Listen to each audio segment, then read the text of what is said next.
Assalamualaikum warahmatullahi wabarakatuh. Halo semuanya, perkenalkan nama aku Andi Kalivia Ramadhani, NIM G00230112. Aku dari kelompok B3. Di sini aku akan jelasin laporan anatomiku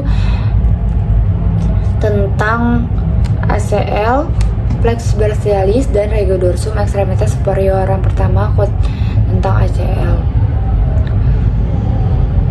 ACL itu terletak di tengah-tengah os femur dan os tibia. Di situ, nah ACL injury itu biasanya tuh terjadi pada pemain, terutama itu pemain sepak bola atau futsal. Biasa juga, bukan dari situ juga, tapi dari olahraga lain juga itu biasanya terjadi gitu. Terus yang pertanyaan 1A, osa penyusun artikulasio terkait ACL injury. Osanya itu yang pertama os femur, os patella, dan os fibula, os tibia. Terus kalau artikulasionya itu yang pertama artikulasio femoro-patellaris, yang kedua artikulasio femoro-tibialis. Terus kalau tampak belakangnya itu bisa dilihat juga kelihatan artikulasio femoro-tibialis. Terus aku langsung lanjut aja yang 1B, ligamen penguat artikulasio. Nah, yang pertama itu ada ligamen meniscofemorale posterius. Terus ada ligamen collaterale tibiale. Terus ada ligamen collaterale fibulare. Terus ada ligamen cruciatum anterius, ada ligamen popliteum obliquum, ada yang terakhir ligamen cruciatum posterius. Terus ini kelihatan juga tampak jelasnya ligamen cruciatum posterius dan ligamen cruciatum anterius. Terus aku lanjut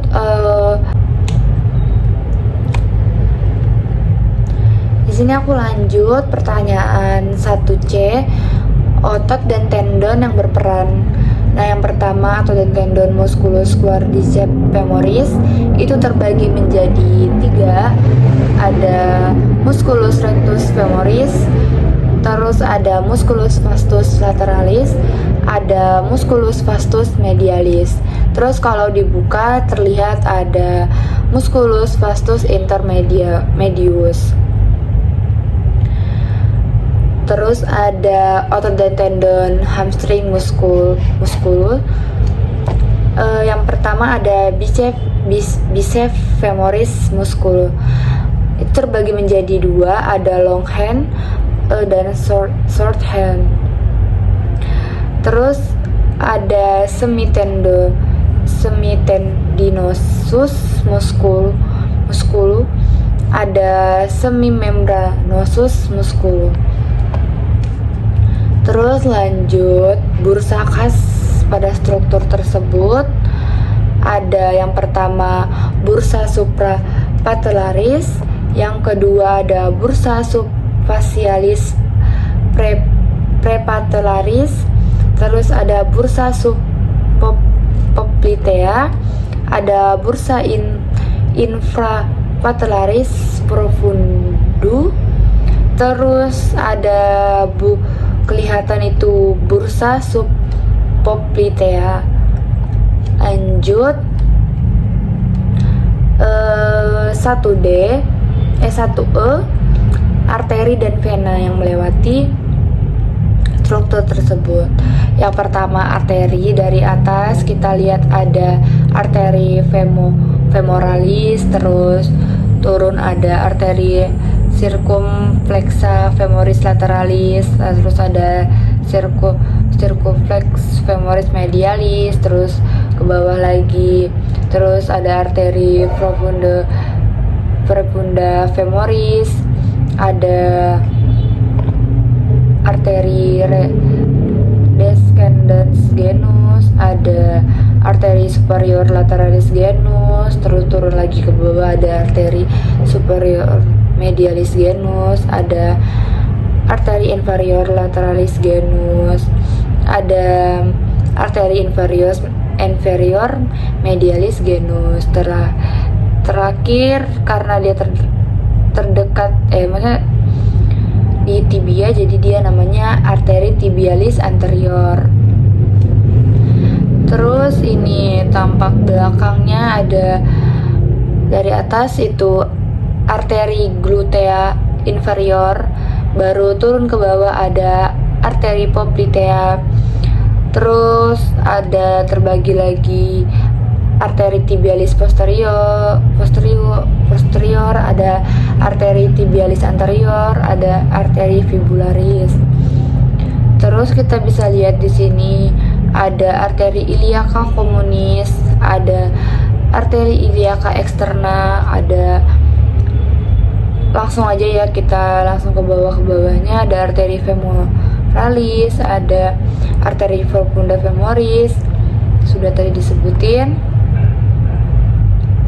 arteri obturatoria. Nah, terus kalau buat venanya dari atas itu ada vena iliaca externa, turun ke bawah ada vena circumflexa ilium superficialis, ada vena circumflexa femoris medialis, terus ada vena femoralis, vena sapena magna.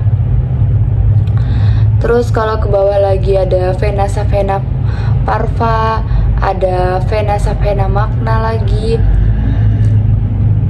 ada vena sapena parva, ini lanjutannya di atas.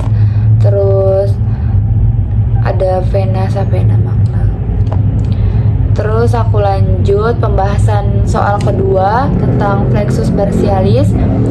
Yang pertama, apa itu flexus brachialis? Adalah pangkal dari serabut-serabut saraf yang berasal dari medula spinalis yang mempersarafi ekstremitas superior. Flexus brachialis ini merupakan serabut saraf yang berasal dari ramus anterior radix saraf C5 sampai T1. Flexus brachialis ini adalah sebuah jaringan saraf dari tulang belakang yang berasal dari belakang leher meluas ke aksila atau ketiak dan menimbulkan saraf untuk ekstremitas bagian atas.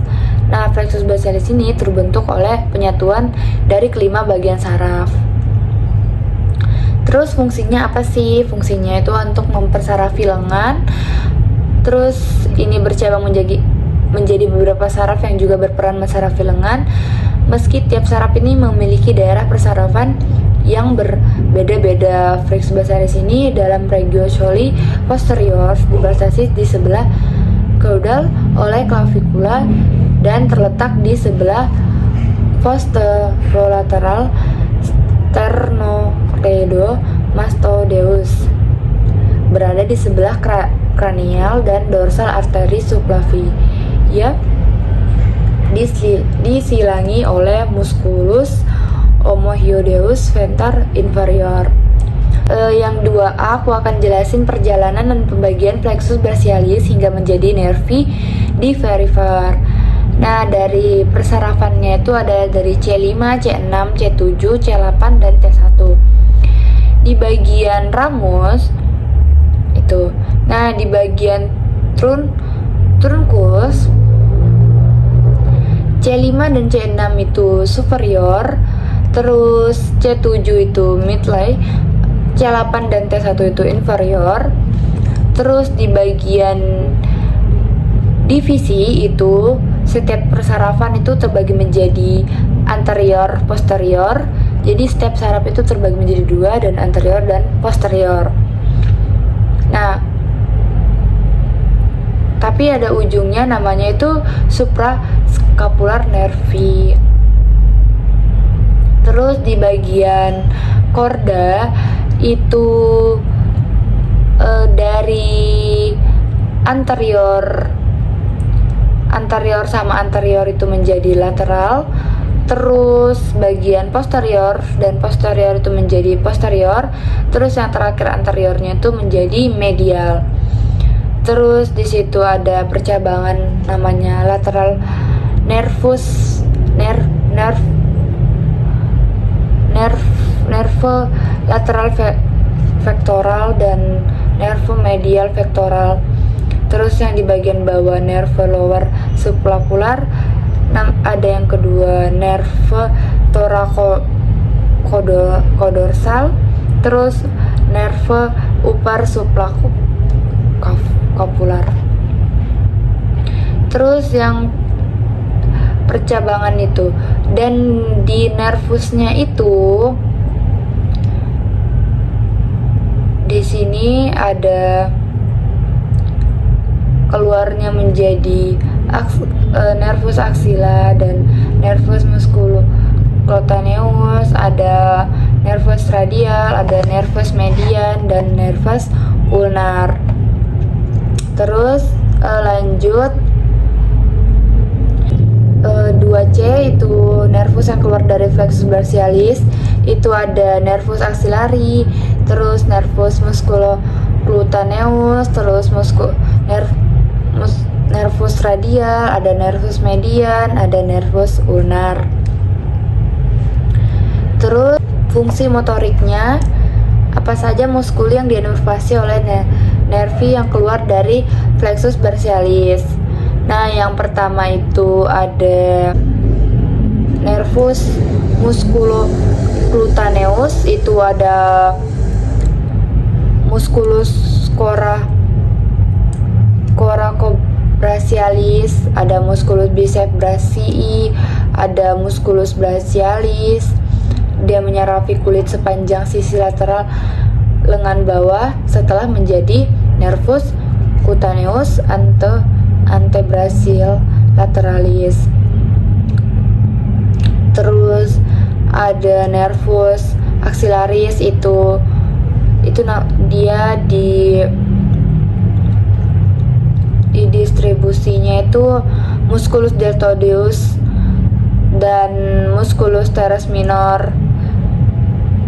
Nah, terus kalau yang nervus radialis itu ada musculus triceps brachii, ada musculus anconeus, terus sebagian musculus brachialis, terus musculus extensor carpi radialis longus, terus melalui cabang ramus profundus nervus radialis menyerapi otot-otot extensor lengan bawah, musculus supinator, musculus extensor carpi radialis brevis, terus musculus extensor carpi ulnaris.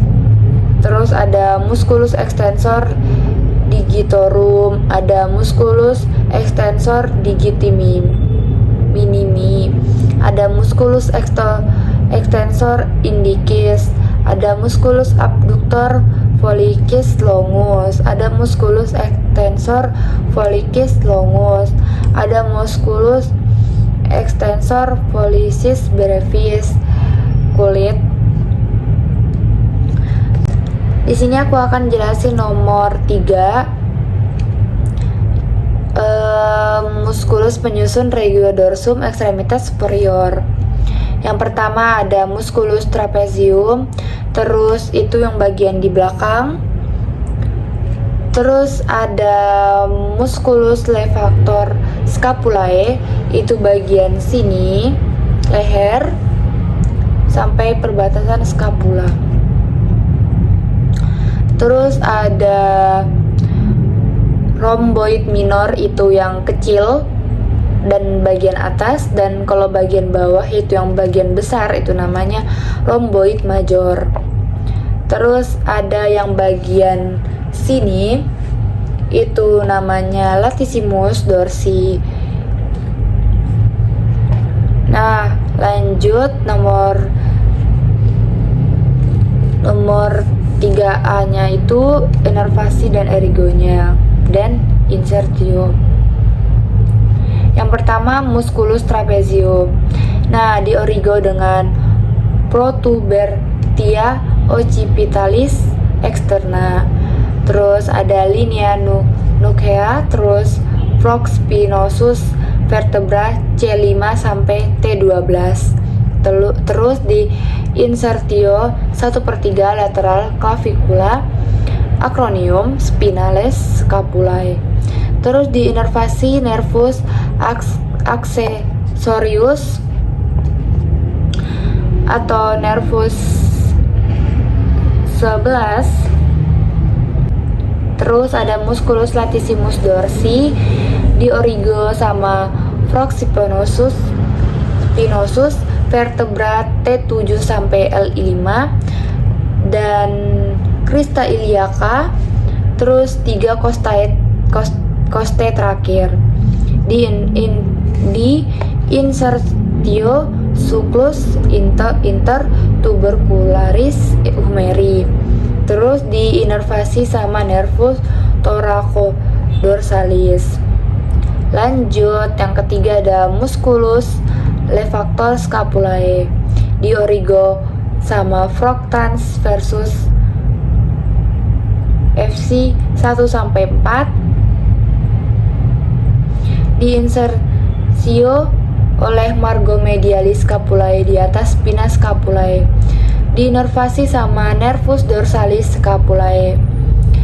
Lanjut, yang keempat, musculus rhomboideus major, itu tadi yang besar, di origo dengan prospinosus FVTH 2 sampai 5.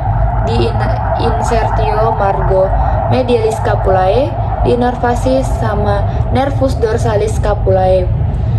Terus yang kelima ada musculus rhomboideus minus, itu di origo sama prospinosus vertebra C7 sampai T1, ligamen nuclei. Di insertio margo medialis scapulae, diinervasi oleh nervus dorsalis scapulae. Nah, kalau rhomboideus itu yang kecil. Lanjut, aku mau jawab yang 3B tentang winged scapula. Itu biasanya aku mau jelasin dulu, winged scapula itu umumnya disebabkan karena adanya kerusakan saraf sehingga terjadinya kelemahan atau kelumpuhan otot-otot yang menstabilkan dan mengontrol pergerakan tulang belikat atau tulang scapula. Nah, terus itu tuh kondisi tersebut itu biasanya terjadi pada trauma atau cedera langsung pada daerah bahu, dapat merusak saraf atau otot yang terlibat dan dalam menstabilisasi tulang belikat sehingga menyebabkan winged scapula. Hal ini dapat disebabkan oleh cedera berolahraga, jatuh, kecelakaan, kendaraan bermotor, atau bentuk trauma fisik lainnya. Terus